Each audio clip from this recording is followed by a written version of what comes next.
Hello, my lovelies. Welcome to my channel. Here we are doing the middle of the month love reading for all zodiac signs. This is going to be for Virgo, Sun, Moon, and Rising. Let's get right into your reading, Virgo. Let's see what Spirit has for you guys for the remaining of September 2019. Now, your first card here is the Hermit card. This is your current situation. For some of you guys, you may be experiencing feeling a bit like not wanting to be around people. Almost like checking yourself or checking yourself spiritually. Detaching, being a bit reclusive, perhaps not being as social. I feel that from now going all the way to the beginning of October, you may be feeling like your energy, or like you're not wanting to spend your energy being very social or being much around many people.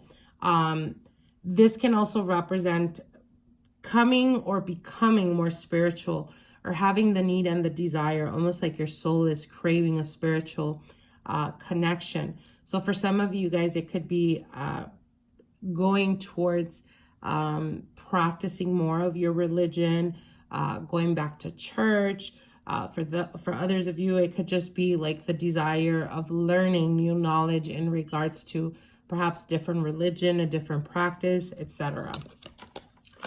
Now, what's crossing you right now is the Eight of Swords. So I feel that for some of you guys, you may be experiencing almost the feeling of like not being able to move forward. That could be the reason why there is isolation or wanting to pull away from distractions, because you're very much focused. You're very much in your mind right now, Virgo.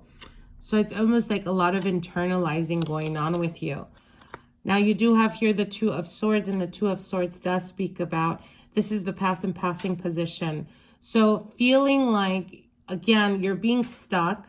You're being stuck and you don't know what route to take or what decision to make. For some of you guys, it could even represent with the Hermit.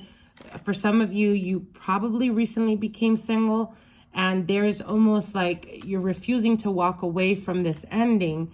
And hopeful about them reaching out to you. But at the same time, because there's lack of movement, this could be frustration getting the best of you. Now, you do have here the Emperor card, and the Emperor card is what's unfolding or what's coming in your very near future. For some of you guys, you may be dealing with an Aries energy. For others of you, you may be dealing with a person that perhaps is very structured, a person that is very methodical in their decisions in regards to love and romance. Now, for some of you guys, I do want to mention that for the remaining of the month, it's going to be very important for you guys not to allow your doubts or your fears to get the best of you, okay? Because the Eight of Swords with the Two of Swords, it's almost to me like you are mentally caging yourself and going into this panic mode or going into this worrisome type of energy, but it's all mental. And the more you panic about it or the more you worry about it, the more you continuously keep suffocating yourself. And what they're telling you is there's freedom in what's unfolding before you. You just need to learn to have faith and to surrender to the process. Now, you do have here the Ten of Pentacles, ultimately wanting or desiring something long-term. You do have the Three of Pentacles. So for some of you guys, it could be that the person you're interested in may be dealing with someone else. And this is only for those of you guys that are single. And this could be worrisome to you, or you may have found out or heard that they were actually talking to someone else. So now it's like you're wondering or worried about like where you stand with them. But what they're telling you is with the Ten of Pentacles, there is still an opportunity to make this something more solid, depending on the cards that follow, but the opportunity is still there. So again, don't drown yourself. Don't drown yourself in your own thoughts. It's almost like fear. Fear is what's taking over you right now. Now, for those of you guys that are in a long-term committed relationship, for some of you guys, you may be dealing with a lot of financial difficulty perhaps, or not being able to find stability. And this could be something that is greatly affecting the relationship. And the reason for this is because there is lack of communication, or there's lack of empathy either on your part or your partner's side. Because I do see them very rigid. I do see them like not being understanding or compassionate about what you're going through. Now, if this is not financially, it could be emotionally. You find yourself being very emotional, or have been very emotional lately, and they're just not having it, or they're not being patient about it. So I do see that that's what's currently affecting the relationship. Now, you do have here the Full card, and the Full card is symbolizing a new beginning, a new opportunity, a new journey for you guys. Now, we have the Five of Cups here, and the Five of Cups does represent mourning of an ending of a relationship. For some of you guys, it could be that if you've been in this long-term committed relationship, there is fear of detachment. And the reason for that is because perhaps there is fear of what the future may hold for you should you decide to move or pull away from this relationship. So this is directly to those of you guys that are in a long-term committed relationship. It could be that you've self-sacrificed yourself throughout this relationship because you thought it would progress or it would get better. But there's still lack of the partner being, again, like I said, understanding or wanting to put effort. It's like they're not seeing their wrongdoings. So the current energy around you, there is hurt, there is pain around this. But what Spirit is telling you is what you don't see is the new beginning that's unfolding before you. So the Two of Swords usually symbolizes us not wanting to make a choice, even though we have free range to move forward, to pull away, etc. So again, going back to the mental state of mind, it could be that you're choosing to remain in this relationship because you fear starting over. But the thing about it is that you've convinced yourself that you have no choice. It could be because you feel that perhaps you won't be as stable pulling away from this relationship, or perhaps that you won't have the stability that quote unquote others think you have in the relationship. So what they're saying is ultimately you're the one that's choosing either to continue dealing with this type of energy. And, you know, again, like I said, you've convinced yourself of this is why I'm here, and there's nothing that can change that. But what they're saying is you're refusing to believe in yourself. You're refusing to walk away towards a better future because you're making that choice. You're choosing to remain there. Now, you do have here the Hierophant, and the Hierophant, again, as hopes and fears. I think that for a lot of you guys, especially those of you guys that are in a long-term committed relationship, it could be the fear of, you know, being divorced sometimes. And I think it has more to do with the family, what the family may think or what they may say. And I know that sometimes in some cultures, that's something that is unacceptable.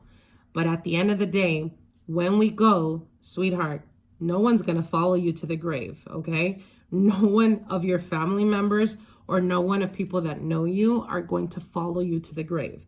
So you need to understand that the one that should be living their truth is you, because this is your life and no one else is going to live it for you, and no one else is going to like end their life once your life is done or ended. So you need to understand this on a deeper level and take your power back, Virgo. Now, you do have here the King of Swords, the King of Wands. So again, fire type of energy. It could be that this person is very stubborn, a person that just does not want to change. Now, for those of you guys that are single or have been single for quite a while, perhaps there is a fear connected to finding stability, or there is a fear of, will I ever find stability?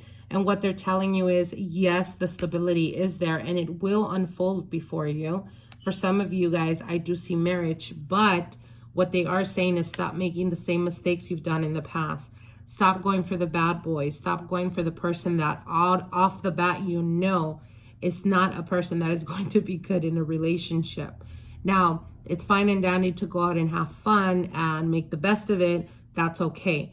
But if this is something or someone that you're interested in for the long run, Obviously, don't go for a person that likes to party 24/7, because when you're in that relationship, are you going to be okay with them partying 24/7? And if the answer is, well, maybe they can change, no, they're not going to change. You either accept them for what they are now, or you don't, and walk away from what doesn't serve you, what doesn't work for you. And only will you, or only you should only give the opportunity to those that are on the same state of mind frame that you are, or that are wanting the same thing you're wanting. Okay? So I'm going to be pulling out 3 cards from the Romance Angels cards. Your first card is Wedding. So again, those of you guys that have been single for quite a while, will you ever find the person that is right for you? Yes, you will. You need to let go. And that could be one of your biggest fears, Virgo. The fact that you feel that perhaps you'll never find that stability. But what they're telling you is, yes, this situation involves marriage. But again, don't make mistakes that you continuously have done in the past, which is give yourself the opportunity to people that just want to party 24/7, or that openly tell you, I'm not ready for a commitment right now, or I'm not looking for a relationship. And because you like them, you settle and you're like, oh, it's okay, don't worry about it. I'm not looking for that either, hoping and praying that they change their mind. So keep that in mind. Love yourself first. Your self-respect makes you more romantically attractive. So again, the same thing we're saying here. You need to understand that everyone, when it comes to romance, everyone should have standards. And how high or how low, that's really up to each one, right? That's your own perception of things. But you should always have standards. And don't lower them to accommodate someone that you really, really like. Because when we do that, you're straying away from the path you should be walking on, and you're pretty much entertaining something that is going to be temporary, which will ultimately come to an end and leave you feeling like, oh my God, why do I never find the right person? Well, you need to learn to love yourself first, Virgo. Don't settle for anything less than what you're wanting. And once you find that, do whatever you have to do to make it pop. Get it? And finally, we have make the effort. Great love is worth taking the steps you're guided to take. So listen to this message, Virgo. For those of you guys that really are resonating with this video, I would highly encourage you guys to rewatch it so that you guys can really understand it on a deeper level and sit with the messages, process them. And I hope that it gives you the clarity and the insight that you need towards your better future. Okay? So I hope you guys enjoyed these readings. Like, share, and comment, and we'll see each other soon. Bye.